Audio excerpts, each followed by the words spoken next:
All right, Joe. So trying to record my speech here. We'll see how it goes. But thank you very much for giving it a watch, and I look forward to discussing together. Here we go. David Rodak, The Beautiful World Outside. The Beautiful World Outside. David Rodak. Phone, must check phone. Fellow Toastmasters and honored guests, how many of you own a smartphone? No surprise there. And how many of you are thinking of checking your phone right now? You could feel that urge building, right? The messages you're missing, the notifications. There might even be a funny cat video waiting for you. The phones are just so fun and addictive. It's no wonder the average American checks their phone a shocking once every 5 minutes. In other words, if you could make it through my whole speech without checking, I'll be awfully proud of you. The phones are just everywhere, no matter where you go. The other day, I was walking through Tompkins Square Park, and it was just perfect outside. The sun was shining, the birds were chirping, the perfect day. And yet it felt like I was walking into a horror movie. Because did you think anyone was admiring this day? No, they were all in that same famous pose. Shoulders up, heads down, eyes locked on the screen. Swipe, swipe, swipe. And the only reason I noticed is because I was angry. I couldn't find a seat to join my fellow phone zombies. These days, there's just no escaping the smartphones. And I really wonder what it's doing to us. When anything we could ever want is available in the palm of our hand, do we risk letting the real world pass us by? I think about life before smartphones. My grandparents moved to Canada from Ireland, and a typical Irish family, Irish style, had a big family. Two adults, five sons, one tiny little apartment. Oh, my poor grandmother. The only way they survived is the boys, they were outside all the time. They were off playing sports, they were seeing friends, getting up to who knows what. The only rule was be home when the streetlights come on.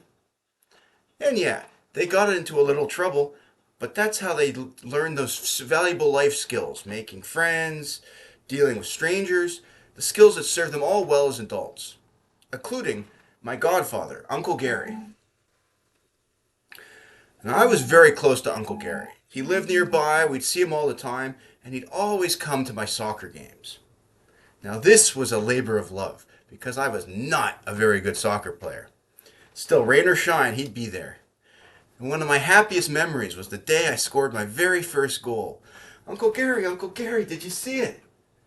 Oh, the look of pride in his eyes. Now, there's a reason I wasn't that good at soccer. I didn't practice very much. Hey, we had a lot more fun things to do.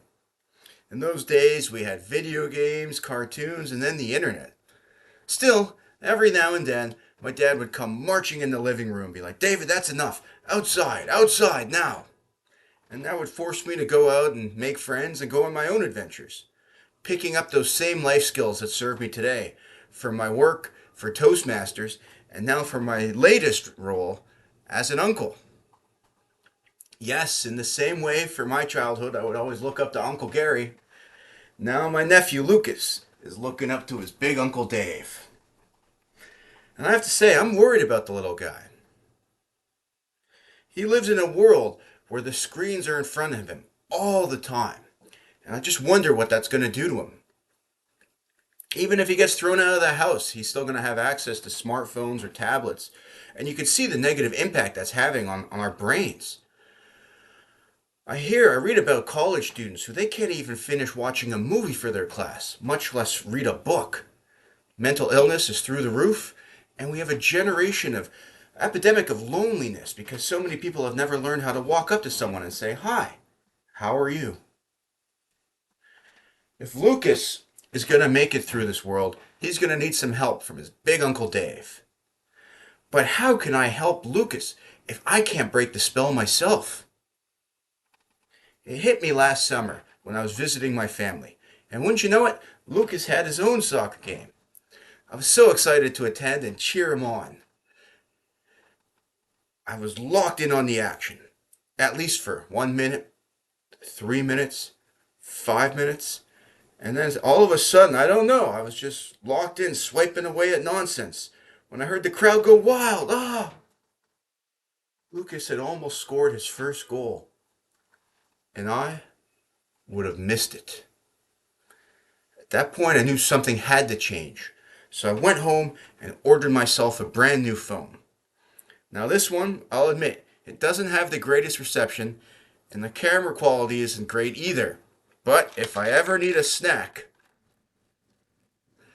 let's see an iPhone do that.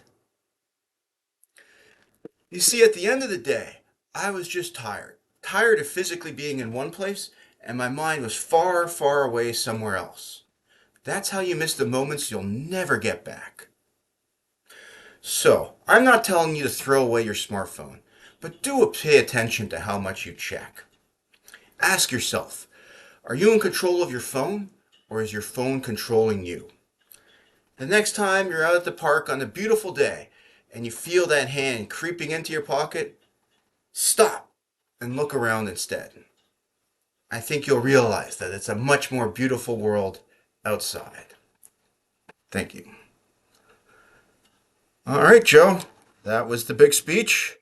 Excited to talk it over and see what we can polish up and fix for the next round. So have a good weekend and talk to you soon.